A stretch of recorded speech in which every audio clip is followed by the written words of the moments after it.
You're listening to the Valley Labor Report with David Story and Jacob Morrison.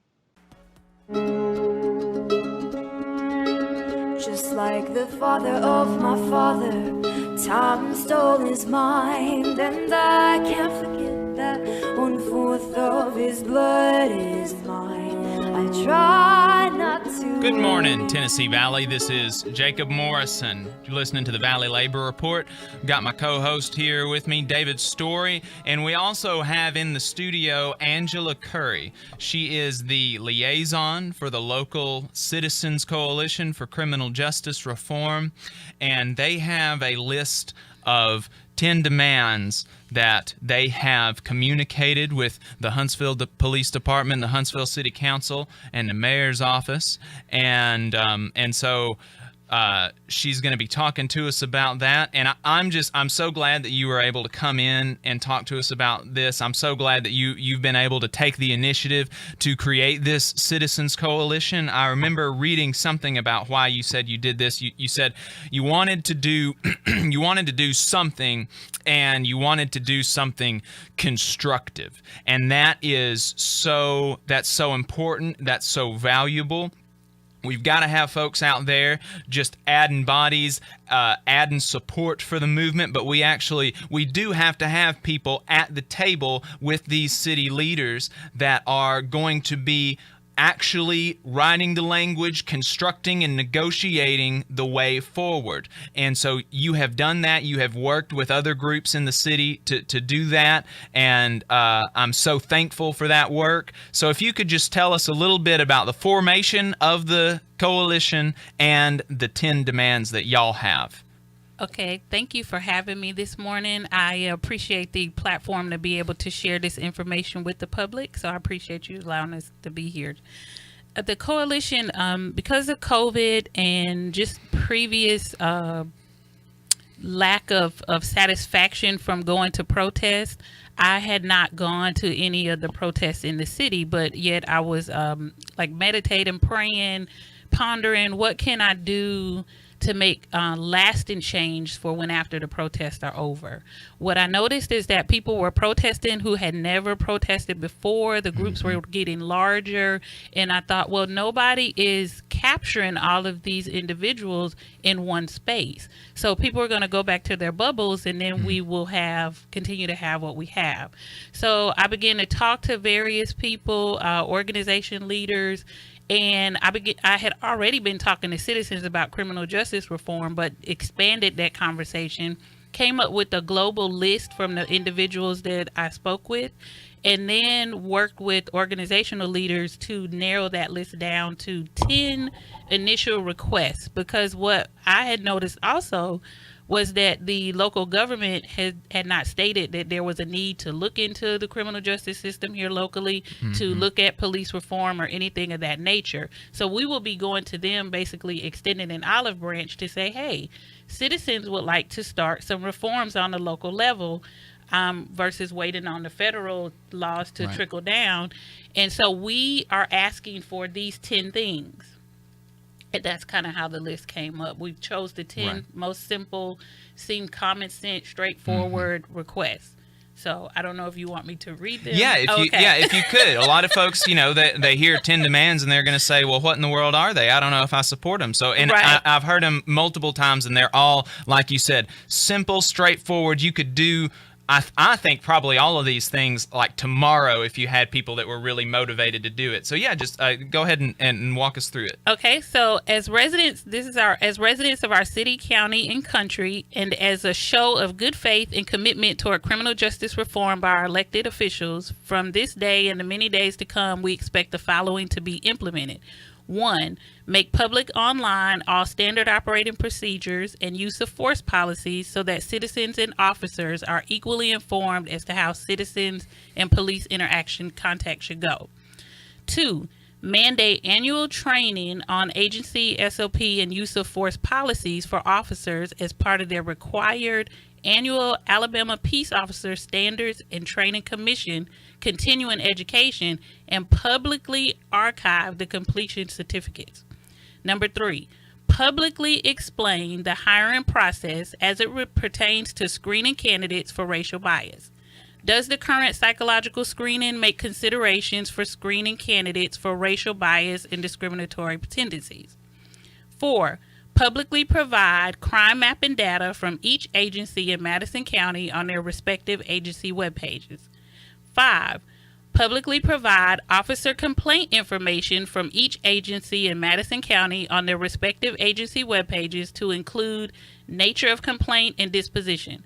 This includes posting how a citizen goes about filing a complaint and what is needed and where to go to submit complaints. 6. Recommend public explanation from each agency in Madison County as to the agency procedures for handling officers who are discovered to have exhibited racial bias or discriminatory tendencies. 7. Recommend a third-party panel consisting of members of the community to review agency SOPs for evidence of bias and over-policing. Report those findings to the public. 8. Recommend a diverse citizen complaint review board comprised of members of the African American, Hispanic, Asian, and Caucasian communities to review citizen complaints and allow this panel to make SOP-rooted disciplinary recommendations to the mayor, city council, and agency executives. 9. Ensure 100% transparency process for releasing law enforcement body camera footage to the public. And 10. Respond to the Tennessee Valley Progressive Alliance communication regarding the decriminalization of marijuana. See, and none of these are like radical things. These are things that should have been done yesterday. Correct. These are, and so, I mean, I don't know, the fact that the city is even like it would have been an incredible show of goodwill if the city council president and the mayor, Devin Keith and Tommy Battle, if they had just took them and said, yes, we will do all of these things right now. I mean, it would have been an incredible show of goodwill, because you heard them. None of it. It was just, we want accountability, we want transparency, and accountability, transparency, and then just to respond to the request to decriminalize marijuana in the area. And that one is particularly important because if I remember correctly, Madison County and Huntsville arrest people and black folks specifically more for marijuana possession than any other place in the state. Is that right? Yeah, I don't know about in the state, but I know that there are studies that were sent in addition to the correspondence from Tennessee Valley Progressive Alliance. And the reason we added that one is because the communication was sent back in February. Right. There's been a news article produced with the data included, and no one has responded to the organization. So these are everyday citizens. So where is that community-oriented police, law enforcement agency, or local leaders if we're not responding to groups of people who want to discuss certain matters? That's it's incredibly important, like you said, to center the community in the way that we govern. And we can look at the city council session last Thursday. The police were given 4 hours, a PowerPoint, and undivided reverential center of attention respect that the community was simply not given. The community was given 2 or 3 minutes to speak as an individual. They were immediately cut off the second that their time was over. I mean, that you were made to feel like strangers in the halls that ostensibly derived their power from your consent.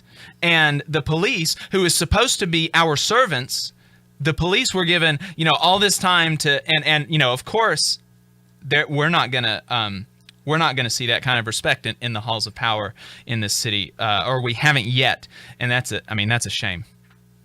We hope that that based on the comments that the city council president and some others that have stated, that there will be further opportunities for the community to discuss and have that 4 hours as the Huntsville Police Department did. Well, good. So we still have some concerns about the lack of insight that took place, but we are grateful for the opportunity to continue to discuss this and move forward to come to some sort of concrete resolution as to what occurred. Okay. And one of the things I want to hit on is the creation of a citizens review board or something like that for the police. And now we have a citizens advisory council, but half of that or something like half of that is appointed by the police, and they have no power, absolutely no power to discipline the police. And so it's important for accountability and for transparency that this body be given real power over the police department. So, Angela, thank you so much for coming on. We look forward to hearing from you at the rally at 4 p.m. in Big Spring Park.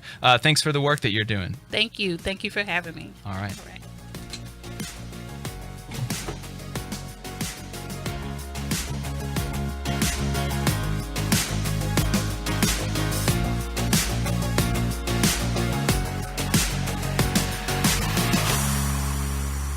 Thanks for listening, folks. If you want to keep up with us throughout the week, you can follow us online. We've got a Facebook page, facebook.com/Valley Labor Report.